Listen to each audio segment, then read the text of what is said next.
Y por supuesto tenemos que ver ahora la realidad de nuestro país, cómo está la situación laboral de las mujeres, qué tanta presencia tenemos en el ámbito laboral. Vamos a conversarlo con Yaneiri Boyer, presidenta ejecutiva de la Autoridad Nacional del Servicio Civil, Servir. Gracias por acompañarnos, bienvenida a Canal N.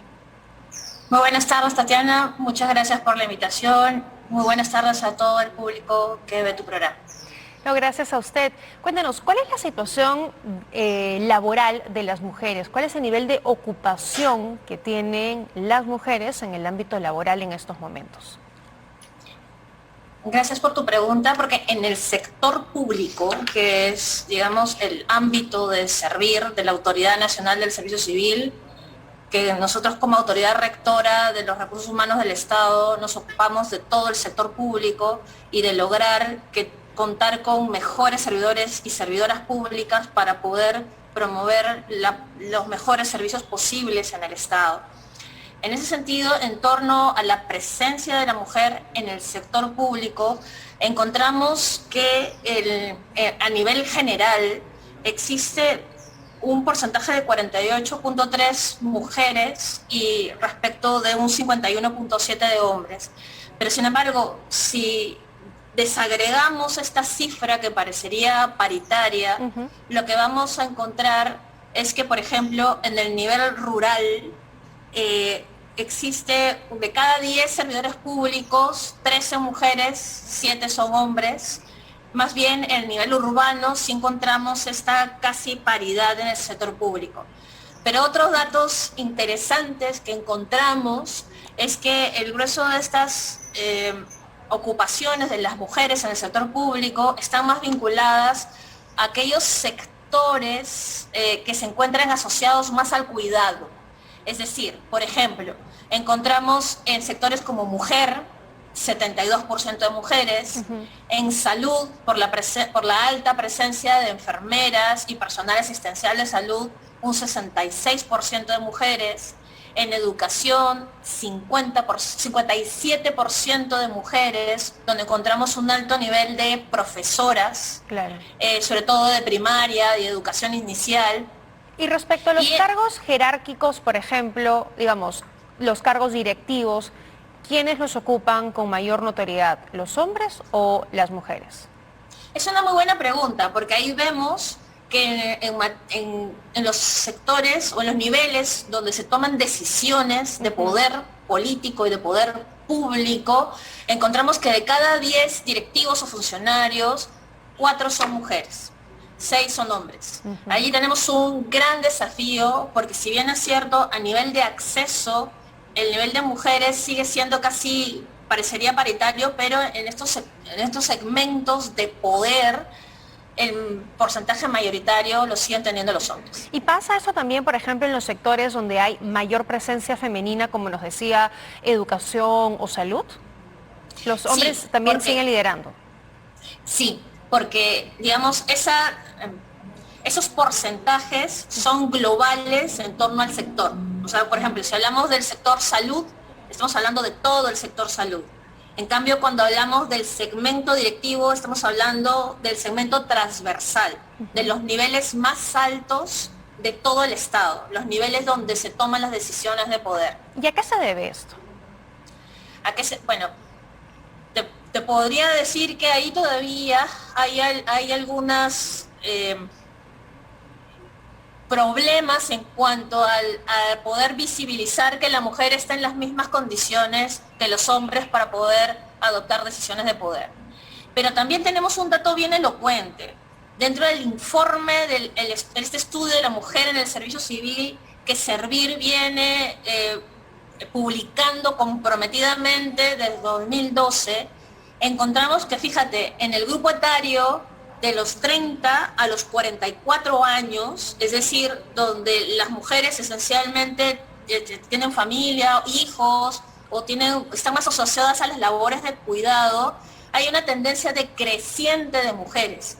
Es decir, en el 2004 el 54% eran mujeres en ese grupo etario, pero ahora en el 2020 encontramos que solo el 37% son mujeres. Entonces, con cifras encontramos que aún las mujeres siguen asociándose a labores de cuidado, en ellas sigue recayendo de forma más importante estas labores de cuidado, ya sea de hijos, de adultos mayores, claro, o de terceros. Porque ahora, fíjate, incluso cuando hablamos del trabajo remoto, encontramos de 4 de cada 10 personas que han venido desarrollando trabajo remoto, 4 mujeres han tenido que dedicarse también, compartir sus labores con labores de cuidado, de una encuesta que hemos desarrollado. Así ahora, ¿cuál fue el impacto de la pandemia? Porque definitivamente se redujo el empleo para hombres y mujeres, pero ¿fueron las mujeres las más afectadas? Sí, ha habido mayor nivel de deserción precisamente por esas labores de cuidado, ¿no?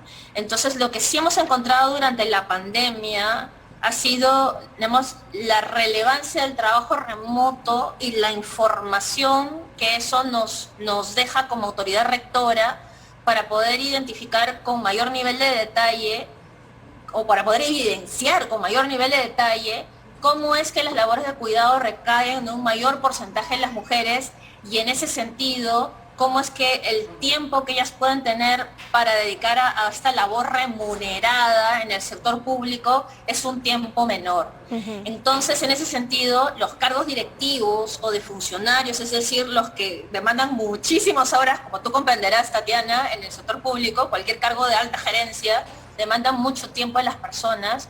Entonces, sí, no solamente hay estos prejuicios, sino también la propia decisión de las mujeres de no asumirlo, porque les es muy complicadísimo poder compatibilizarlo con sus labores de cuidado. Y respecto a la brecha salarial, esta ha crecido, se ha logrado reducir, porque por ejemplo INEGI reportaba que por cada sol que gana un hombre, la mujer gana 70 céntimos por el mismo tipo de trabajo. ¿Cómo está la brecha salarial, digamos, en el sector público respecto a los mismos cargos, el mismo trabajo que realiza un hombre y una mujer? 2 ideas sobre tu pregunta. La primera es que en el sector público, a diferencia del sector privado, donde los trabajadores pactan con sus empleadores las remuneraciones, en el sector público, que es muy diferente al sector privado, existen escalas remunerativas aprobadas por normas. Entonces, allí el factor clave es la meritocracia. Es decir, si las personas concursamos para poder acceder a cargos públicos, entonces ahí el ser hombre, mujer, no hay tanta diferencia en términos remunerativos, porque la escala es la misma. De acuerdo. Entonces, si tú estás, no sé, pues labores de profesional en el sector agricultura, entonces hay una escala remunerativa para esas labores profesionales. Entonces, pero sin embargo, sí es cierto que hemos encontrado brechas, pero es marginal en comparación al sector privado.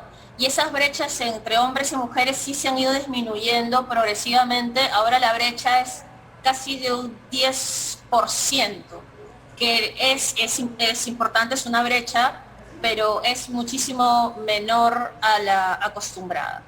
De acuerdo. Bueno, hay una ley también, ¿no?, de igualdad salarial que justamente lo que busca es evitar que haya algún tipo de discriminación por género o por lo que fuese en cuanto a la remuneración que se recibe por el trabajo que se ejerce.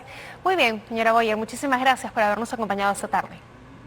Muchas gracias a ustedes. Sigamos promoviendo la paridad. Hay muchos desafíos en el sector público, el combate contra el hostigamiento sexual, la instauración del trabajo remoto como modalidad de trabajo para poder promover la conciliación entre trabajo y familia, la flexibilidad en la jornada laboral para las mujeres, sobre todo, que tienen que abordar labores de cuidado. Tenemos desafíos que como Servir estamos promoviendo para que haya una mejora también para las mujeres en el sector público. De acuerdo. Muchas gracias, sigamos cuidándonos. Es importante, por supuesto, visibilizar estos temas. Muchas gracias por acompañarnos. Vamos a una pausa, volvemos.